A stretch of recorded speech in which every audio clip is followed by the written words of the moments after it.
अस्सलाम वालेकुम everyone. I hope कि आप सब बिल्कुल ठीक होंगे। अल्हम्दुलिल्लाह मैं भी यहाँ पे बिल्कुल ठीक हूँ। और लास्ट वीडियो में मैंने आपसे शेयर किया था total cost from Pakistan to Canada, जो भी हमारा ख़र्चा हुआ था पाकिस्तान से लेकर कनाडा तक, वो सारा मैंने आपसे शेयर किया था, स्टेप बाय स्टेप बताया था। अगर आप में से किसी ने भी वो वीडियो नहीं देखी तो जाकर देख लीजिएगा। और इस वीडियो में मैं आपको बताने वाली हूँ कि जब आप एक बार कनाडा पहुँच जाते हैं तो फिर आपके कौन कौन से अखराजात होते हैं, कौन कौन सा एक्सपेंस होता है जो आपको हर हाल में करना पड़ता है। एनी हाउ आपको वो चीज़ें करनी ही पड़ती हैं। तो आज इसी बारे में ये वीडियो मैं बना रही हूँ और वीडियो को एंड तक देखिएगा। और अगर आप में से कोई भी नया है मेरे चैनल पे तो चैनल को सब्सक्राइब कर दीजिएगा और बेल आइकन को टैप करना मत भूलिएगा ताकि आपको मेरे वीडियोज़ की नई से नई अपडेट्स मिलती रहें। तो चलिए वीडियो को स्टार्ट करते हैं बिना किसी टाइम वेस्ट किए। Let's start the video. तो सबसे पहले तो आ जाता है एयरबीएनबी की बुकिंग। तो जब आप कनाडा पहुंच जाते हैं तो ज़ाहिर है आपके पास कोई रहने की जगह तो होनी चाहिए। तो उसके लिए आप अपने ही कंट्री से जो है ना एयरबीएनबी की बुकिंग कर लेते हैं। तो हमारा जो एक्सपीरियंस था उसी हिसाब से मैं आपको उसके चार्जेस बताऊंगी। पहले हम टोरंटो में हमने स्टे किया था, एयरबीएनबी की बुकिंग थी हमारी वहाँ पर, और वो हमारा था 4 दिन का स्टे, 4 डेज़ के लिए हमारी बुकिंग थी। तो 4 दिन के लिए जो है ना हमने पे किया था 680 कैनेडियन डॉलर्स। और इसके बाद जो है ना हम गए थे सेंट जॉन 4 दिनों के बाद। वहाँ पे भी हमारी 1 वीक की बुकिंग थी एयरबीएनबी की, और वो था, उसका जो रेट था वो था 840 कैनेडियन डॉलर्स। टोरंटो में थोड़े ज़ाहिर बुकिंग के पैसे ज़्यादा थे क्योंकि वो एक बड़ा शहर है और सेंट जॉन एक उससे थोड़ा कम ही है, वो छोटा शहर है। तो इसीलिए जो है ना टोरंटो में थोड़े चार्जेस ज़्यादा थे और सेंट जॉन में भी कम नहीं थे। लेकिन 1 वीक की जो बुकिंग थी वो 840 कैनेडियन डॉलर्स थी। अब दोनों को अगर मैं कंबाइन कर लूँ, जो पहले टोरंटो का 680 Canadian dollars plus 840 Canadian dollars, तो हो जाता है 1520 कैनेडियन डॉलर्स। और अगर इसको आप पाकिस्तानी रुपीस में कन्वर्ट कर लें तो हो जाता है 3,10,000। तो ये हो गया हमारा एयरबीएनबी बुकिंग का ख़र्चा। तो ये डिपेंड करता है, ज़रूरी नहीं कि आपको भी इसी रेट में मिले, इससे ज़्यादा भी मिल सकता है। हो सकता है आप 1 मंथ की बुकिंग करें या हो सकता है आप सिर्फ 1 वीक की बुकिंग करें। तो ये डिपेंड करता है। हमारा टोटल हो गया था 11 to 12 डेज़। तो उसी हिसाब से ये जो है ना रेट्स भी उतने ही हैं।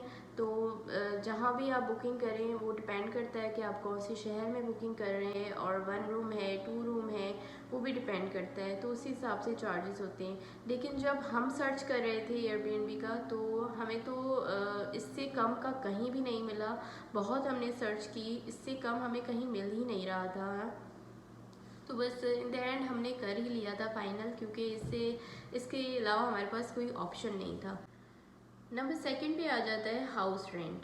तो जब आप होटल में ही होते हैं या एयरबीएनबी के घर में होते हैं तब से ही आप जो है ना हाउस रेंटिंग स्टार्ट कर देते हैं। और अब मैं आपको बता दूं, बड़े बड़े शहर जो बिग सिटीज़ हैं उनका जो हाउस रेंट है वो एक एवरेज अमाउंट मैं आपको बता देती हूँ। ज़रूरी नहीं कि उतना ही आए, उससे कम भी आ सकता है, उससे ज़्यादा भी आ सकता है। लेकिन जो आजकल चल रहा है अमाउंट, जो रेंट चल रहा है वो मैं आपको बता देती हूँ। बड़े बड़े शहरों का लाइक टोरंटो हो गया, मिसिसागा हो गया या वैनकूवर हो गया, तो इन शहरों पे जो है ना रेंट है 2000 to 2500, यानी कि 2 से 2500 के दरमियान जो है ना आपको रेंट पे करना पड़ता है 2 रूम्स का। और जो स्मॉल सिटीज़ हैं उनका मैं बता दूँ आपको, लाइक न्यू ब्रंसविक की मैं बात कर लेती हूँ, हमारा एक्सपीरियंस है यहाँ पर तो इसलिए इसी की बात कर लेती हूँ मैं। लाइक फ्रेडरिकटन, माउंटन या फिर सेंट जॉन, यहाँ पर जो नॉर्मली रेंट्स है ना वो हैं 1300 to 1600। और इसके अलावा यूटिलिटीज़ भी होती हैं, वो भी डिपेंड करता है कि किसी प्रॉपर्टी में इंक्लूड होती हैं किसी में नहीं होती हैं। आप अपना बजट देखिएगा कि कितना बनता है आपका बजट, और उस हिसाब से आप अगर सर्च करेंगे तो काफ़ी प्रॉपर्टीज़ में आपको इंक्लूड मिलती हैं यूटिलिटीज़ और काफ़ी में नहीं भी होती। तो ये आप खुद देख लीजिएगा।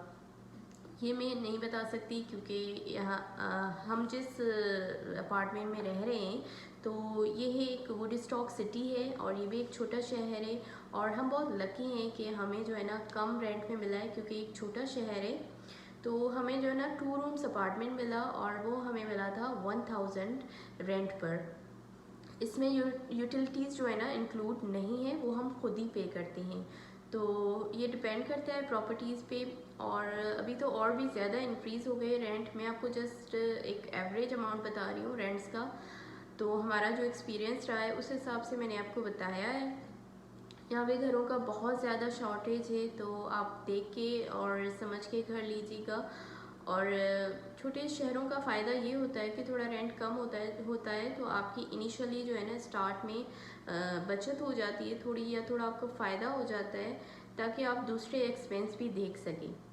तो ये तो हो गया रेंट का। अब जब घर मिल जाता है तो आपको सिक्योरिटी डिपॉजिट भी पे करना पड़ता है, और एक मंथ का आपको रेंट देना पड़ता है, एक मंथ का आपको सिक्योरिटी डिपॉजिट देना पड़ता है। तो यानी कि अगर फॉर एग्जांपल हमारा जो घर का रेंट है अपार्टमेंट का वो 1000 है, तो हमने स्टार्ट में जो है ना 2000 पे किया था, एक मंथ का रेंट हमने दिया था और एक मंथ का सिक्योरिटी डिपॉजिट दिया था। उसके नेक्स्ट मंथ फिर हमने 1000 जो पर मंथ हमें रेंट पे करना है वो फिर स्टार्ट हुआ। यानी स्टार्ट में आपको 2 रेंट्स देने होते हैं, तो वो भी आप देख लीजिएगा। हमारा तो 2000 हुआ था, अगर आपके कम है या ज़्यादा है तो वो आप देख लीजिएगा। अब नंबर 3 पे आ जाता है फर्नीचर।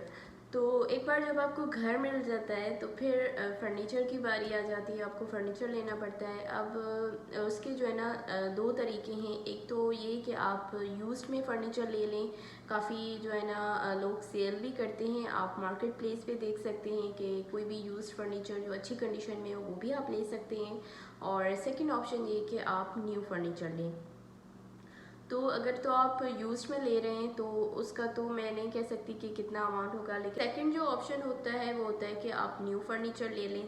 तो मैं बता दूं कि किन किन शॉप से आप न्यू फर्नीचर ले सकते हैं। और पहले तो मैं बता दूं वॉलमार्ट का। तो वॉलमार्ट से आप जो है ना 4000 कैनेडियन डॉलर तक आप जो है ना अपना पूरा फर्नीचर ले सकते हैं, जिसमें 2 बेड हो गए और एक सोफ़ा हो गया और डाइनिंग टेबल हो गई और सेंटर टेबल और साइड टेबल्स वगैरह। तो ये जो जो चीज़ें हैं ना आपको ये 4000 में मिल जाएंगी वॉलमार्ट से, वो भी। और अगर आप किसी बड़े शॉप पे जाते हैं लाइक ब्रिक्स हो गया या लेऑन हो गया, तो वहाँ पर जो है ना थोड़े महंगे हैं, फिर फर्नीचर थोड़ा महंगा है, एक्सपेंसिव है। तो उसका जो रेट है ना फिर यही सारी चीज़ें लाइक बेड हो गए और सोफ़ा हो गया और डाइनिंग टेबल, ये आपको फिर 6000 to 7000 कैनेडियन डॉलर्स तक मिलेंगे। तो ये आप अपना बजट फिर से देख लीजिएगा कि आप कौन सी चीज़ अफोर्ड कर सकते हैं, या फिर आप यूज़ में फ़र्नीचर ले लीजिएगा, जो भी आपको मुनासिब लगता है, सूटेबल है आपके लिए, जो भी आप वो देख लीजिएगा। लेकिन ये एक अमाउंट मैं बता रही हूँ ताकि आपको एक आइडिया हो जाए कि वॉलमार्ट से आप कितनी हद तक ले सकती हैं, और बाकी जो बड़े शॉप्स हैं फर्नीचर के वो आप वहाँ से आप कितनी जो है ना रेंज तक ले सकती हैं। नंबर 4 पे आ जाता है इलेक्ट्रिसिटी बिल। तो जिन जिन लोगों को यूटिलिटीज़ इंक्लूड नहीं मिलती हैं उनके लिए तो बिल आता है, लेकिन जिनकी इंक्लूड होती हैं तो उनको तो परेशान होने की ज़रूरत नहीं है। तो हमारा तो इंक्लूड नहीं है तो हम इलेक्ट्रिसिटी का बिल पे करते हैं। तो सबसे पहले तो उसका जो है ना सिक्योरिटी डिपॉजिट हमें पे करना पड़ता है स्टार्ट में, जो कि है 230 कैनेडियन डॉलर्स। और ये अमाउंट भी रिफंडेबल है। अगर वो देखते हैं, अगर आप विद इन 6 मंथ्स और 12 months, with in 6 to 12 months जो है ना वो देखते हैं, अगर आप रेगुलरली पे कर रहे हैं तो वो आपको रिफ़ंड कर देते हैं।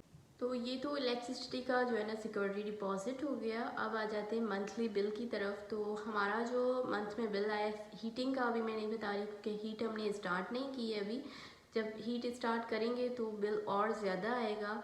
और ये बस इलेक्ट्रिसिटी जो नॉर्मल हम लाइट्स और फैन और वॉशिंग मशीन वगैरह या स्टव हो गया, तो ये सारी चीज़ें यूज़ करते हैं, तो उसका बिल है 60 कैनेडियन डॉलर्स आया है। और इसके अलावा मंथली चार्जेस, सर्विस चार्जेस जो हैं वो हैं 24 कैनेडियन डॉलर्स। तो प्लस कर दें इन दोनों को तो हमें पे करना पड़ा था 84 कैनेडियन डॉलर्स पर मंथ। तो ये हमारा जो है ना मंथली बिल आया था। तो अब डिपेंड करता है ये भी आप कितनी इलेक्ट्रिसिटी यूज़ करते हैं, और बस वो हर सबका अपना अपना होता है, किसी का 10 कम आ सकता है, किसी का 10 ज़्यादा आ सकता है, तो ये भी डिपेंड करता है। नंबर 5 पे आ जाता है वाईफाई। अब डिपेंड करता है ये भी कि आप कौन सा नेटवर्क ले रहे हैं, लेकिन जो हमने लिया है वो है बेल का। तो वाईफाई हमारा जो है ना बेल नेटवर्क का है, और हम जो है ना पर मंथ $60 पे करते हैं इसके लिए, और ये अनलिमिटेड है। और इसके अलावा आ जाती है ग्रॉसरी शॉपिंग। तो ग्रॉसरी पे डिपेंड करता है कि आप जो है ना कितना उस पर ख़र्च करते हैं। ये तो आप पे ही डिपेंड करता है आप कितने लोग हैं। तो हम 3 लोग हैं और हमारा अराउंड जो है ना 800 तक ग्रॉसरी पर ख़र्च हो जाता है पर मंथ। तो स्टार्ट में थोड़ा और भी ज़्यादा होता है क्योंकि स्टार्ट में तो आपको हर चीज़ लेनी पड़ती है ग्रॉसरी में, हर छोटी छोटी चीज़ आपको ख़रीदनी पड़ती है। उसके बाद दूसरे मंथ से फिर आपको थोड़ा कम ही खर्चा आता है ग्रॉसरी में। फिर आप अपने आप को थोड़ा रोक के रखिए, हाथ को थोड़ा हल्का रखिए, ऑयल भी कम यूज़ करना पड़ता है, हर चीज़ थोड़ी ख्याल से यूज़ करनी पड़ती है। तो ये डिपेंड करता है आप पे कि आप कितना उस पर एक्सपेंस करते हैं। अब एक और बहुत मेन और इम्पॉर्टेंट एक्सपेंस है यहाँ पर। जब आप विंटर्स में आते हैं तो जो है ना आपको जैकेट्स भी चाहिए और शूज़ भी चाहिए और इसके अलावा ग्लव्स चाहिए, आपको थर्मल चाहिए, हर चीज़ आपको चाहिए विंटर्स के लिए, क्योंकि जो आप लेकर आते हैं ना वो काम बिल्कुल भी नहीं आती यहाँ पर। तो हमने भी अपनी जैकेट्स वगैरह ली हैं। कोशिश कीजिएगा जब आप लें तो क्लियरेंस सेल जो लगती है ना तो वहाँ से ले लें, वो आपको बहुत कम प्राइस में मिल जाएगा। अगर फिर भी मजबूरी है अब आपको लेने ही है, क्योंकि अगर विंटर स्टार्ट हो गया है तो आप सेल का वेट नहीं कर सकते, फिर आपको एनी हाउ लेनी पड़ती है। तो अगर विदाउट सेल आप देख रहे हैं तो आपको जो है ना 100 to 150 कनेडियन डॉलर्स तक रीज़नेबल जैकेट मिल जाएगी। और इसके अलावा शूज़ भी इसी रेंज में मिल जाएगा। हाँ, अगर आप क्लियरेंस में देख रहे हैं तो फिर आपको जो है ना 100 से कम ही में ये चीज़ें मिल जाएंगी। तो ये पर पर्सन का मैं बता रही हूँ, एक बंदे का बता रही हूँ। अब अगर आप 3 बंदे हैं या 4 बंदे हैं तो हर बंदे का अलग अलग खर्च होगा। तो ये भी आप देख लीजिएगा कि कितना होता है। अगर आप क्लियरेंस सेल से लेते हैं तो आपका 100 से कम ही खर्चा होगा एक बंदे का, सिर्फ एक चीज़ का, यानी कि जैकेट का। अगर शूज़ ले रहे हैं तो वो भी इसी तरह से सेपरेट कर लीजिएगा। और इसी तरह से ये एक्सपेंस होते हैं। अगर आप विंटर में आते हैं तो ज़रूरी होता है बहुत कि हम ये चीज़ें लें, इग्नोर नहीं कर सकते। हाँ, अगर आप समर में आते हैं तो फिर आपके लिए थोड़ी आसानी हो जाती है, तो फिर स्टार्ट में आपको ये खर्चा नहीं करना पड़ता, लेकिन आगे आने वाले विंटर के लिए आपको फिर भी करना ही पड़ेगा। तो ये सारे वो एक्सपेंस थे जो मैंने आपसे शेयर किए। आई होप कि आपको ये वीडियो बहुत अच्छी लगी होगी। अगर वीडियो अच्छी लगी हो तो प्लीज़ वीडियो को लाइक कर दीजिएगा और शेयर कर दीजिएगा अपनी फैमिली और फ्रेंड्स में। और अगर आप वैसे कोई भी नया है मेरे चैनल पे तो please subscribe my channel and tap the bell icon for more videos and updates. तो इसके साथ मुझे दीजिएगा इजाज़त। अपना बहुत ख्याल रखिएगा। अल्लाह हाफिज़।